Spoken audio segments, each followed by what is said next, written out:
அரங்கரும் அடியேனும் ஓம் அகத்திஷாய நம. அரங்கமுருகா இனிது திருவடி சரணம். திருக்குறள் சூது.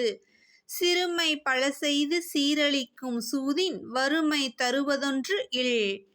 சிறுமை எனப்படும் கீழ்மை மனத்துன்பத்தால் வரும் நோய் பெரியோரிடத்திலும் குடும்பத்திலும் சமூகத்திலும் இழிவு ஆகிய பலவற்றைத் தந்து சீரென்ற செல்வங்கள் அனைத்தையும் அளிக்க வல்ல சூதாட்டத்தைப் போன்று வறுமையும் ஏழ்மையும் துன்பமும் கொடுக்க வல்லது வேறேதும் இவ்வுலகில் இல்லை.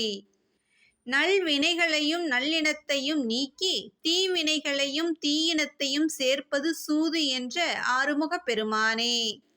சீர் எனப்படும் செல்வங்களாவது நேர்மை, பொருட்செல்வம், அழகு, நன்மதிப்பு, புகழ், தலைமை பண்பு, இயல்பு போன்றவை.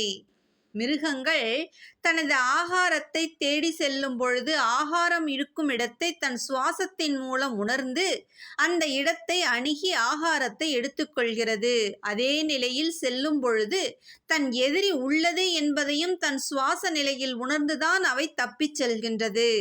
பறவைகளும் ஒளியை கொண்டே தன் ஆகாரத்தை எடுக்கும் சக்தி நிலை பெற்றுள்ளது. தனது எதிரிகளை அந்த இடத்தில் உள்ள சப்த அலைகளை கொண்டு உணரும் தன்மை பெற்றுள்ளது. ஆனால் ஆறறிவு படைத்த மனிதனால் தனது செயலையும் அறிய முடியவில்லை, தனது எதிரியின் நிலையையும் உணர முடிவதில்லை. நல்லதை நாடி செல்ல மாந்தர்கள் நினைப்பதும் இல்லை, தனது சிறப்பறிவை வளர்ப்பதும் இல்லை, பயன்படுத்துவதும் இல்லை.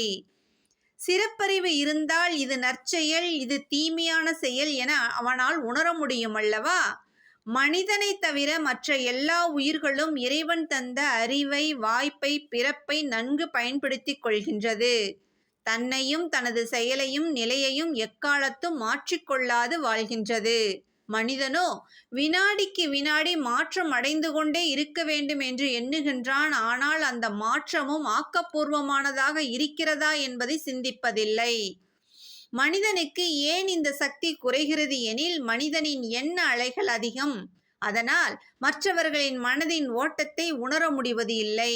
மகான்கள் தியானத்தின் மூலம் எண்ணத்தின் நிலையை சிதறவிடாமல் இருப்பதால் சுவாச நிலை சீராக அமையும். அவர்கள் முன் நாம் சென்று நிற்கும் போது நமது மன ஓட்டத்தை அறிந்து அதற்கு தக்கபடி அருள் புரிகின்றார்கள். ஞானிகளை தரிசிக்கும் முன் நமது சுவாச நிலையை சரி செய்து கொண்டு சென்றால் நாம் நினைத்தது நடக்கும். அவர்கள் நமக்கு கூறும் வார்த்தைகளுக்கு பொருளும் புரியும். ஏனெனில் அவர்களது பரிபாசை மறைமுகமான கருத்துக்களை கொண்டிருக்கும். சித்தம் போக்கு சிவன் போக்கு என்பார்கள். அதன் பொருள் நமது சித்தத்தின் போக்கை உணர்ந்தால், கட்டுப்படுத்தினால் நம்முள் வந்து செல்லும் சுவாசமே சிவனின் போக்காக இருப்பதை உணரலாம். சித்தத்தின் சத்தத்தை ஒடுக்கினால் சிவமாகலாம், இல்லை என்றால் சவமே.